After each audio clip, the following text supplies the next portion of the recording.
Welcome back, guys. So today I'm going to be sharing a project that I'm currently working on with you guys. So those of you who have been following my social media, I posted it up on my Instagram a couple of days or weeks ago. I believe it was a couple of days ago. But I'm waiting on a few parts. But let me introduce you to John's. I think it's late 80s or 90, thereabout. Toyota Hilux, right? So this one is an off-roader, as you can see. It's pretty tall. I think he has some 36s under there, lifted, has a winch. It's pretty much the baddest off-roader on island. So under the bay, if I have enough height to show you guys, it's a 22RE Toyota motor.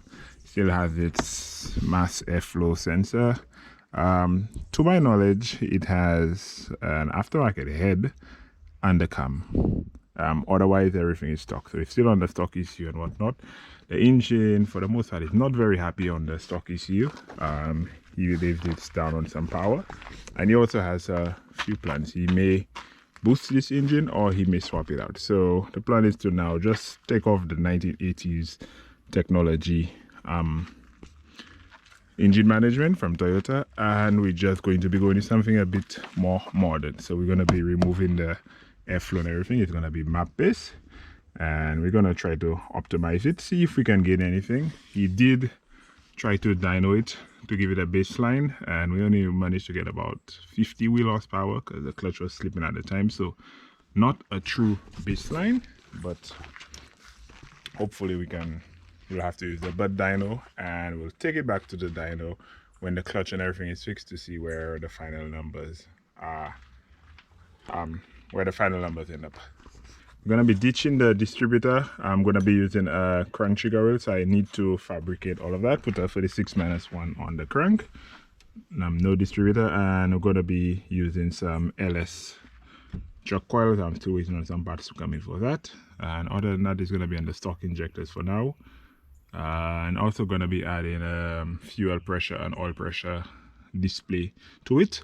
It is going to be on a speeduino ECU, and it's also going to have on the inside here, it's also going to have a Raspberry Pi dash, so he'll be using it as his racing dash, and it'll also double up as a tuning computer / data logger for the truck.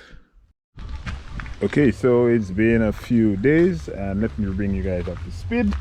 This is just a log for me as well, so that I need to backtrack. I have video as well. So as you can see, I had to do a lot of mechanical work to get the harness out. So I pretty much gutted this side, so I removed the stock air filter box with the MAF sensor and all of that. So that's going to be bare. The car is going to be speed density, so it won't need a MAF sensor. So pretty much it's going to have a filter or somewhere on this side. On this side here, I had to remove the air compressor, which controls, I think, his diff lock to access the harness. The harness is out. Took a fair bit of effort, but it's out. And I also need to remove the crank pulley, since he has a brand new crank pulley which I need to install a 36-1 trigger on, since I deleted the distributor. Just have some nylon blocking it off so nothing crawls in there. And then I need to fabricate a bracket here, but for the most part, harness is out. Let me show you what the harness looks like. So 30-year-old harness. So I already began, it's my floor here, I already began taking out the insulation. So as you can see, most of it is out, and most of what we have here is just engine controls, which is good. Only thing is that it goes back to the dash here, right? These two go to the dash. So some functions, I guess, like its temperature gauge and whatnot, still needs to go back to the dash. We are going to be installing a, what's it called, quote-unquote motorsports dash. It's actually a computer, so he's gonna have a computer for his dash, so he can use that to tune, he can use that to data log, he can use that just to monitor. So he pretty much will not need the dash, factory dash, to work, since we'll have all the functions from the speeduino on his dash. But need to find out what exactly he wants to do. Thinking of just omitting all of that, and it's just going to be a standalone harness for just the ECU going to the engine, the body harness. Thankfully Toyota put it on a side. Some cars you're not so lucky to get that. So right here I'm just going to be omitting everything. Like this piece, I am not sure what it came from, but this is not in use. Still need to check the pin out to see what exactly this is for, but a lot of these things will be removed, like oil pressure switch and whatnot, since the ECU will have oil pressure protection. We don't need a switch anymore. And for the most part, yeah, so I have a tune in a little while, so this is my main difficulty, getting the time to do this. But just wanted to bring you guys up to speed. It's been a few days, so let's look at the progress. So on my very small tail, I have the first part of the harness. So for the most part I have the rough length, but it's mostly accurate. So this will be going to inside of the car, this will be going to the battery and resistor pack, and these will be branching out to various spots from the intake manifold. So oil pressure, fuel pressure, coolant temp, air temp, TPS, idle up valve, and a bunch of stuff. So the next step, I need to add the ground to the harness, and I need to then integrate the dash portion, whatever goes to the factory body harness, well, the dash anyways. I need to integrate that into that car, or I may just leave it separate. I'm not 100% certain, but we'll see. Okay, and I'm 98% done with the harness for the pickup. This is the only thing I need to add. This is I guess a sub harness for the injector, the ignition coils, the LS coils. So I need to open that up, throw away all this 10-15-year-old loom, and pretty much integrate it to this wire, which is supposed to go to the coils. But I need to install the harness on the truck, put this in place, the bracket for the coils. Let's go here quickly, run. So this is essentially rough mock-up of where the coils will go. So I need to fabricate, well, drill this billet bracket so that these are steady, and then from there I can get some measurements to run that and run back before the rain catches me. And yeah, so 98% there. Speeduino end. I just have 2 relays going in there and 2 fuses, so it's a very simple harness. Main relay and a relay for the injectors and coils. Reused most of the connectors, since funny story that this harness is going to be a little bit longer than necessary, so it's going to have a little bit of slack to it.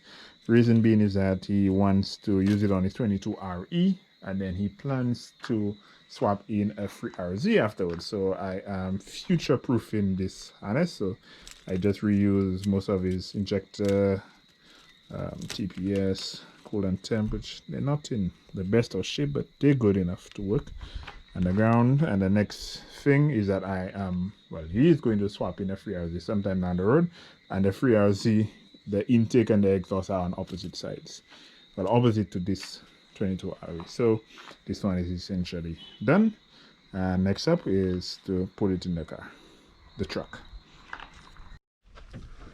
Okay, so it's been a little while since I picked up the camera to record any progress for the Hilux, so let me bring you guys up to speed real quick. So a couple of days ago, 3 days ago maybe, I pretty much started the truck, sorry.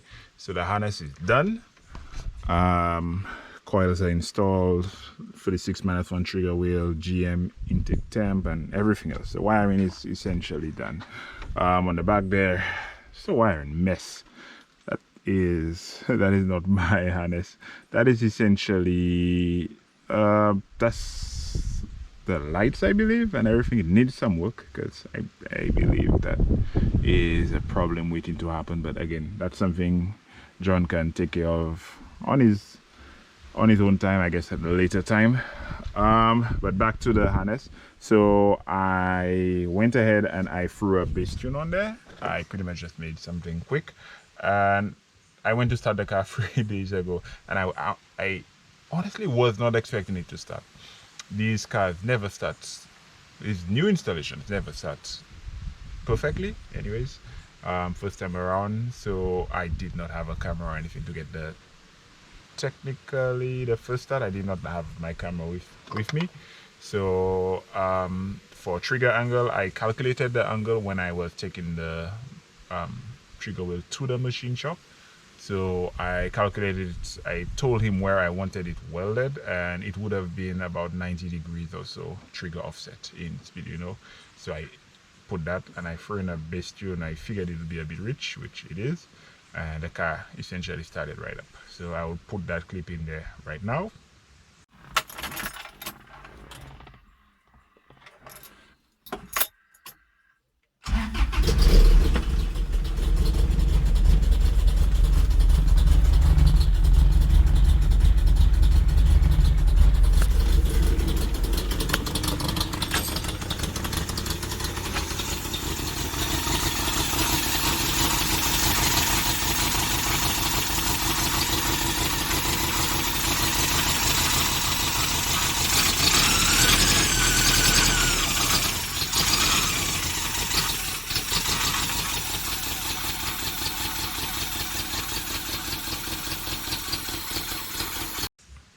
Okay, so that's the second start, and after that I've started it once or twice, I believe, after that, just to make sure everything is good and we have no leaks, no other issues. So currently harness and installation is about 95% done. I still need to yellow line is the map sensor line. I need to sort that out. He was having some problem with his starter, so I need to sort that out as well.